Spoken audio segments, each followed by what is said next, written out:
Réveil difficile pour Timao, 4 ans de retour de vacances. C'est le premier enfant à monter dans le car direction l'école de Landouge. Il est 7h30 du matin. C'est dur le matin de se lever, non?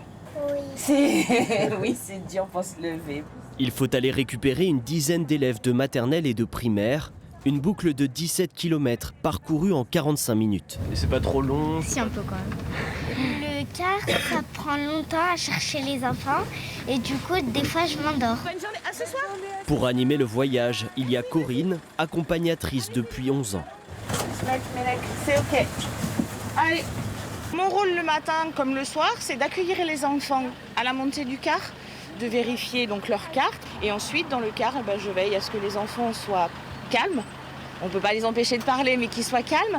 Et puis à leur sécurité surtout, voilà. Moi, je me concentre sur la conduite, quoi. Voilà, mon itinéraire est, dans la mesure du possible, de respecter les horaires.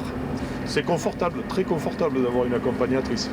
Un confort pour Christian le chauffeur et une présence qui rassure les parents. L'année dernière, il n'y avait pas d'accompagnateur et du coup, ça change vraiment cette année, quoi. Ils sont suivis et on est sûr qu'ils sont bien attachés, bien installés. Une dizaine de postes d'accompagnateurs pour Limoges Métropole sont vacants. 8 heures par semaine payées au SMIC, le métier n'attire pas beaucoup. Des difficultés de recrutement et une crise des carburants qui perturbe déjà les habitudes. On essaye de desservir au maximum les domiciles, néanmoins on fait en sorte aussi de faire des regroupements d'arrêts de façon à éviter de faire des détours et de minimiser le coût kilométrique.